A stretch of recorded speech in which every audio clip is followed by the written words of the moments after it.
C'est déjà la 4e fois qu'on se retrouve pour parler logiciel libre avec Sébastien. On ne va pas revenir sur ce qu'on a déjà dit. N'hésitez pas à vous retourner en arrière, il n'y a aucune difficulté à ça, que ce soit en audio ou en vidéo. Vous êtes les bienvenus pour reprendre la liste là où vous l'aviez laissé. Ce qu'on vous propose ici est totalement intemporel, hein, il faut le dire, ça existe. Les applications dont on vous parle existent depuis un bout de temps, elles vont encore exister un bout de temps, il n'y a rien de neuf, en tout cas pas de choses très très récentes, hein. Seb, dis-moi si je me trompe, en tout cas ce sont des choses relativement connues et éprouvées que Sébastien vous propose. On commence Sébastien avec Sweet Home 3D. Ah, voilà, alors demain tu as envie de créer ta petite maison dans la prairie. Comment tu fais? Tu prends ton petit bout de papier, ton petit crayon et tu dessines ta petite maison. Voilà. Bon, malheureusement t'es pas architecte, donc ton petit dessin, quand tu arrives chez l'architecte, il te dit mais c'est cramoisi, qu'est-ce que tu me voulais? C'est drôle, voilà. Drôle ces toilettes de 15 mètres carrés. Voilà. Non, ça c'est le couloir. Ah, c'est pour ça. Mais où est-ce qu'on met la porte? Ah bah 15 mètres. Non, effectivement, enfin moi je l'ai utilisé, on en parlait juste avant d'enregistrer, moi j'ai utilisé Sweet Home 3D quand j'ai déménagé, pour savoir où j'allais mettre mes meubles, s'ils rentraient, et à quelle place j'allais les mettre, etc., etc. C'est vachement pratique, et il faut le reconnaître. Voilà, donc c'est le truc que tu prends tes meubles Ikea, comme on le disait avant, tu dessines les pièces, tu mets où sont les portes, tu mesures un petit peu, bon, ça te prend ta soirée, mais après tu as une vue 3D de ta maison, que tu peux t'imaginer à quoi ça va ressembler quand elle sera construite ou quand tu auras déménagé, ça dépend des cas de figure évidemment. Tu peux mettre ta petite... Ouais, tu mets ton frigo, tes canapés, plutôt que de passer... Il faut pas de compétences en dessin 3D, hein, soyons clairs, tout est déjà modélisé, il y a une panoplie d'outils à mettre en place, et puis après c'est du glisser-déposer, et puis voilà. C'est ça, c'est vraiment pour monsieur tout le monde et madame tout le monde, passer sa soirée et se dire comment est-ce que je vais construire ma maison, où est-ce que je vais mettre les fenêtres, où est-ce que je vais mettre les meubles, et d'arriver après avec ce qu'ils ont pensé chez un architecte et qui lui évidemment va faire ses remarques et modifier le truc pour arriver à quelque chose de constructible, hein, parce qu'il ne faut pas espérer que non plus madame tout le monde, monsieur tout le monde arrive toujours à faire la maison parfaite. Non, puis il y a aussi des on peut aussi avoir on n'est pas architecte, donc on peut aussi avoir des incohérences totales, avoir des... Voilà. Et puis il faut penser à mettre les câbles, c'est très bien de mettre le canapé et la télé, mais il y a des câbles, il y a des prises, il y a des trucs auxquels on ne pense pas. Et forcément, des évacuations, des choses comme ça. Voilà. L'architecte devrait penser. Et donc là c'est vraiment simple, mais ça permet de sortir de ce papier que vous avez tous fait ça une fois, hein. Vous avez fait un papier, vous avez dessiné votre pièce et vous avez découpé des meubles pour voir où est-ce que vous allez pouvoir les positionner avant de les mettre réellement dans votre pièce. Ben là, vous allez pouvoir le faire sur votre écran plutôt que de vous casser la tête et avoir un rendu 3D plutôt que de déplacer 200 fois meuble. Voilà, c'est tout ce que ça fait, mais c'est parfait. Mais ça le fait bien, effectivement. Ouais. Un bon plan. Je savais pas que c'était un logiciel libre. Moi, je vais chercher un truc un peu pratique à installer rapidement pour faire 2-3 essais. Et puis voilà. Ça a bien fonctionné. WinMerge, de quoi s'agit-il? Alors WinMerge, c'est un logiciel qui vous permet de comparer deux fichiers. Alors pourquoi est-ce que tu voudrais comparer deux fichiers? Imagine que tu aies une sauvegarde sur un disque d'un fichier et un autre sur ta machine. Alors c'est plutôt orienté texte, hein, parce que vers une différence de fichier d'un zip, il va te sortir les caractères en binaire, mais ça va pas être très exploitable, hein. Donc on s'arrange, on est plutôt sur du texte pur et dur. Donc de nouveau on est un petit peu plus sur le programmeur, mais quoique ça peut intéresser aussi monsieur tout le monde. Et donc il va comparer ces deux textes et il va mettre en couleur les différences exactes entre les textes. Quand tu dis du texte, ça peut être un code source quand même. Oui, un code source, c'est ça. Mais donc du fichier texte ASCII. Visible, donc il va comparer les deux, il va dire là tu as fait une modification, tu as rajouté une virgule, là tu as rajouté une ligne, etc., etc. Donc il va tout mettre en couleur et après tu peux comparer et dire ah bah oui merde, là j'ai fait une modification, je m'en rappelle, etc., etc. Donc c'est vraiment c'est juste. C'est pas mal. Pour faire la différence. Ouais. Ultra VNC, alors moi ça me dit vaguement quelque chose. C'est quoi? C'est pour se connecter à distance, non? Un truc du genre? Ouais, c'est ça. Alors il y avait. Le VNC, c'est une techno qui existe depuis très longtemps. Ouais. Maintenant, la plupart des gens connaissent des LogMeIn ou des TeamViewer parce que voilà, c'est une techno qui a été vachement simplifiée. Mais le TeamViewer passe par un serveur pour pouvoir te permettre d'arriver à ta machine. Ouais. tout le problème étant de passer à travers nos routeurs et notre NAT en privé, ce que UltraVNC a plus de problèmes à faire. Pourquoi ? Alors UltraVNC fonctionne en deux morceaux, un serveur, un client. Le serveur, vous l'installez sur une machine, et vous dites sur cette machine-là, je veux pouvoir accéder à distance. Et ça vous donne le port, je sais plus, je pense que c'était le 5600, mais je suis plus sûr, hein, désolé. Et donc vous devez de votre routeur ouvrir le port vers cette machine, et de l'autre machine vous installez le client, et là vous allez pouvoir vous connecter à cette machine pour à distance regarder ce qui se passe sur l'écran. Parce qu'on prend la main sur la souris, sur le clavier, sur l'écran. Et pour ceux qui n'ont pas l'habitude du logiciel libre et qui sont vieux comme moi, c'est un PC Anywhere, quoi. C'est l'application la plus connue en payant, en tout cas, qui existait à une époque, qui n'existe plus d'ailleurs, je pense, qui a disparu, si je ne me trompe pas. Enfin, je pense pas. Maintenant, c'est du TeamViewer partout. Mais ouais, c'est ça.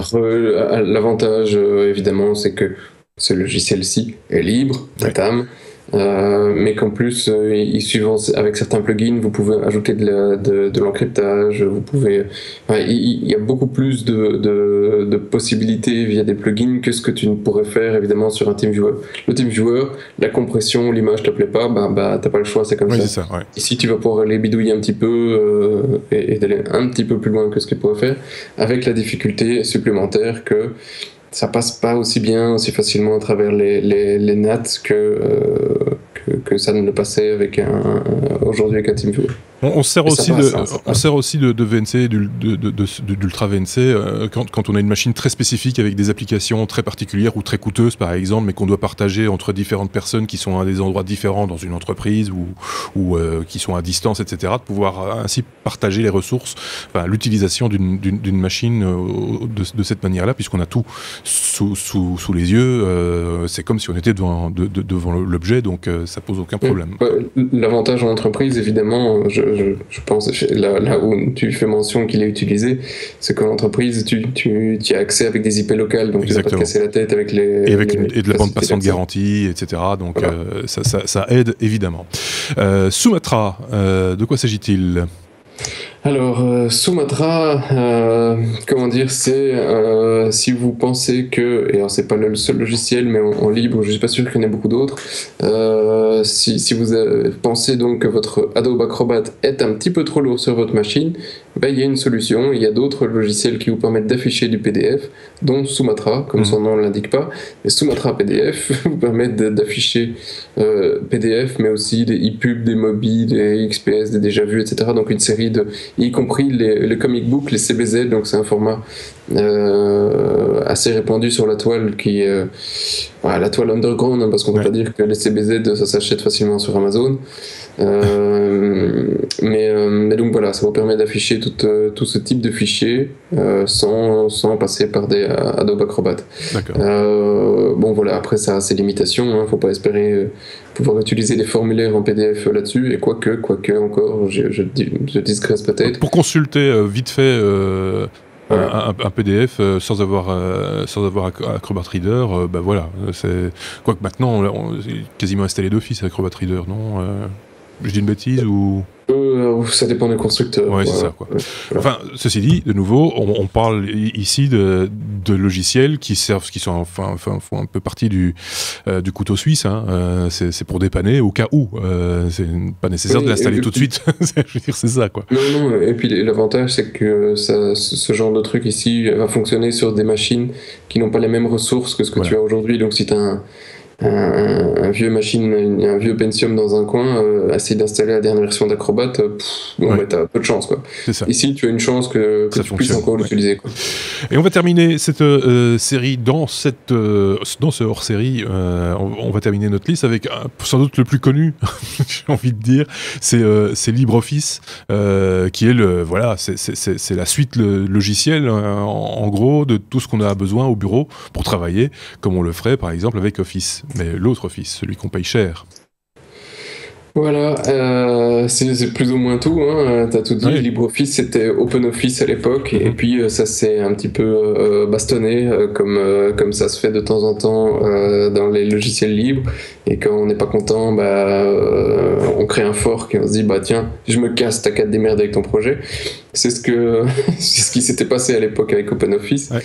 Et donc ici on est effectivement sur un clone de ce que fait Office avec effectivement vraiment on est vraiment dans le clone pur et dur, hein, donc ils font toutes les mêmes applications et en plus ils s'inspirent assez fortement du design. Donc si vous regardez les screenshots du dernier Writer, donc ils l'ont pas appelé Word, hein, ils l'ont appelé Writer, Calc, Impress, Draw, etc.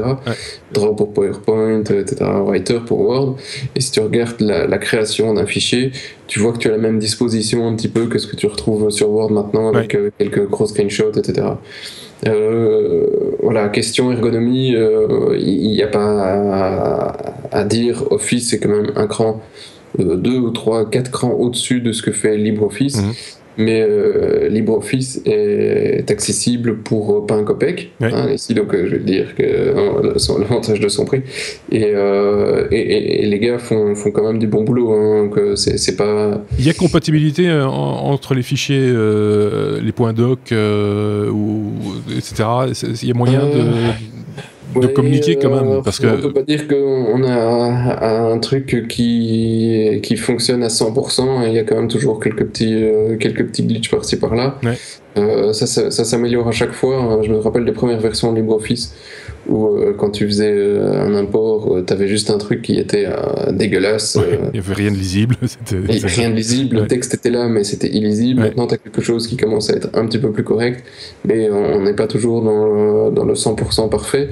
Et pourtant, même si le format d'Office maintenant est à base de XML, hein, donc ça a été imposé par l'Europe et on n'est plus dans un format binaire.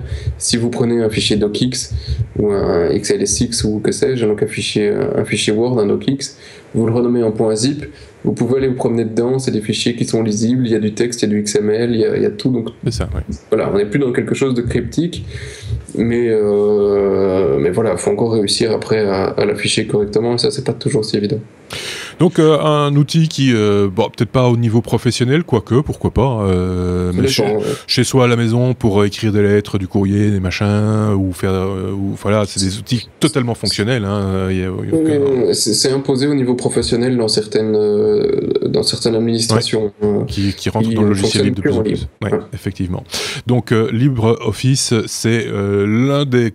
Là, ça fait partie, c'est plus qu'un couteau suisse, là, pour le coup, c'est tout le trousseau, hein, soyons clairs. Ça fait partie des logiciels qu'on voulait vous présenter dans ces hors-séries logiciels libres. Merci Seb, à très bientôt, on en reparlera bien entendu, et on reviendra sur ces logiciels. Si vous aussi, je le répète, vous avez des logiciels à nous proposer, on n'en a peut-être pas encore parlé, on en parlera peut-être demain. Si vous les partagez avec nous, on n'hésitera pas un seul instant à nous faire l'écho de vos découvertes. À très bientôt, au revoir.